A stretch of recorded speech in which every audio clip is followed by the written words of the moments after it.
It's me, the Virtual Wars guy. If you're watching this chronologically, like when the video comes out, we're taking a break. The first 8 heats are up. We've got the recap up. We know our first semi-finalists. The rest of the heats will follow, but we're taking a bit of a break for some other content. So I'm making a robot. If you're not watching this chronologically, this is just a video, I guess. So yeah, I'm making a shell spinner, a robot where the entire outside of the robot is the weapon. Think Revolutionist or Typhoon 2. So I'm building one of those. This is not actually me playing the game live. This is a pre-record, so I can speed it up. We're going to speed it up 10 times.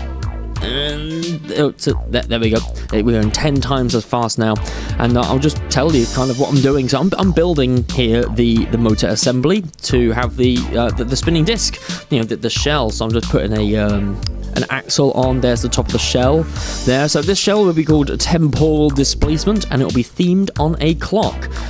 These things, by the way, that I'm using, they're relatively new to the game. These are the hollow corners. This, I think, is the hollow corner 1.10. I don't know what that means, but it's the one that I used for the shell. So there we go. They are ridiculously heavy for some reason. If you put the material slider the whole way up, so. These, I think, are going to be hollow or aluminium, something along those lines. That was a nice rotate, wasn't it? Now, there's my shell. It's all around the outside. So now I've got the bounds, how big the robot's going to be. I'm just building the base of it now, so it has it doesn't scrape on the floor. So I'm just make it a little bit bigger than the rest of the robot. It's going to look a little bit like a top hat, really. Oh, no, that's a lie. I have built a shell before, haven't I? Because we've got, what's his name? In Virtual Wars. The Hat. Forgot his name, Humdinger, the Hat. So yeah, that was my actual first shell spinner, so this is technically my second. I lied. Oh no, I just forgot that the hat existed. We're building the base of the chassis now. I've got the outline of what I want the shell to look like, so I've got the rough size. Choosing the motors for drive. They don't have to be overly powerful, so I'm just going to go with some small amp flows. Deciding where to put the belts. There we go. It's all about positioning, because I've not got a lot of space to work with. I thought I was actually building quite a big shell, but it's actually quite a small one, so it's very tall because the E-Tech motor is so big. I've also decided for this, I'm sorry if I'm making weird noises, I'm actually also eating pot noodle. So yeah, I'm eating lunch while doing this. You've got to multitask, in this day and age, you just got to multitask. What I'm doing here is multitasking and making the wheels. So I've used the hollow quarters to also make the wheels. There's another base plate going in. There's another piece going in to make sure that the robot's got a bottom to it. And putting in the axle. Now this is a static axle which helps the wheels weld on. At some point I need to make some tutorials about building robots, don't I? There'll be people that don't know how to build them, so I need to do a tutorial discussing things like welding and static axles and moving with certain settings like scale attached and that on, how I'm rotating things, positioning things, how to build a strong and good robot. I don't know if I'm the best person to say that. I don't know if my robots are all strong and good, but there are a few of them have got some wins to them, and people seem to like the Virtual Wars stuff. So what I'm doing here is I'm building a vent. It's not required, but I'm thinking that the E-Tech's going to get pretty hot in there. So I'm thinking from a realism point of view, we'll just put a little vent at the bottom. I'm putting another axle in here and some holding points. These will hold the sides of the robot together.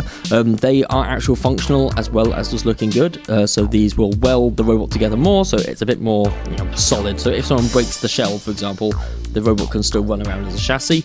There's a good little mount for my spinner. I'm just going to build a box around the E-Tech to keep it secure. Right, I'm going to go classic mode, so I'm using these batteries. These are what's called, not SLA, yeah, these are SLA batteries, yeah, service level agreement batteries. No, these are the old lead acid ones, like car batteries. I love these things. I prefer building with them. They're just more fun. You can use your new lipos all you want, but I'm not building to win competitions anymore. I'm building for fun, and this robot is purely for fun. It may enter Virtual Wars later, it may not. It may just be something that I release as just a standalone robot. I don't know. I enjoy building it. I sat there one day and thought, I want to make a shell spinner, and I want it to look like a clock. And here we are. Currently putting down some ESCs. So the E-Tech is going to run off a solenoid, which is basically a direct switch to the battery. So there's no resistance there of current going through to the motor. So it's just going to be max power all the time. And I've put the 4 little motors on what's called a dual, like a dual 60 amp.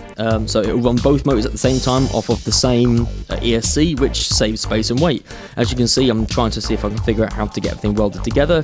This is going to be very satisfying to watch sped up. There we go. So I'm at the moment going through making sure that the robot's all wired up and everything goes together. You can see it's functioning somewhat. It's not driving yet.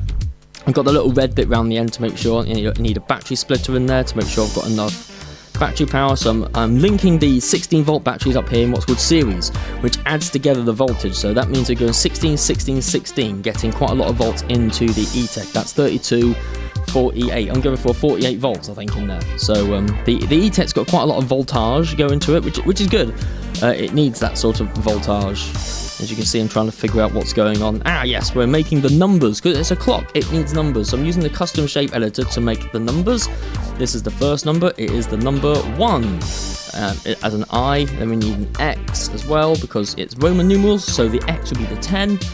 There we go, that's quite a nice looking X actually. And we're going to go for a V. Now, I made this, I think it really looks like the GTA 5 V. So yeah, there's your V. And we're going to put these on top of the clock. Now hopefully the way I've done this is that this panel, this grey panel on the top is static. So the shell will spin, but the panel stays still. Not like a ring spinner, because it's not running around on, not rings, it's not running around on rollers. No, this is just be attached to the axle. I did actually put in, early on in the video, you may have spotted it, a, what's it called? Roller bearings, so the shell can actually spin, have a static axle going through the middle.